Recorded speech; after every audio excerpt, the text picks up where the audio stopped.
So you guys will be my first pilots, okay? So y'all will go to the flight simulators first. When you turn without using your yaw, what's going to happen is you're going to pitch down or you're going to pitch up.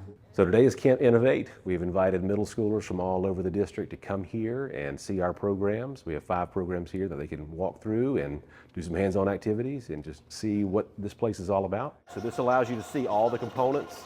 Again, this was a working engine at one point. You guys can come around here.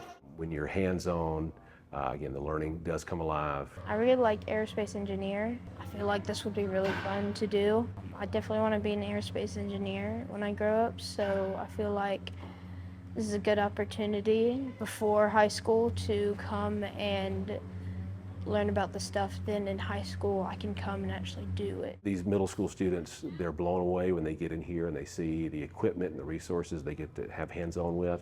So you see how it's starting to go down a little bit?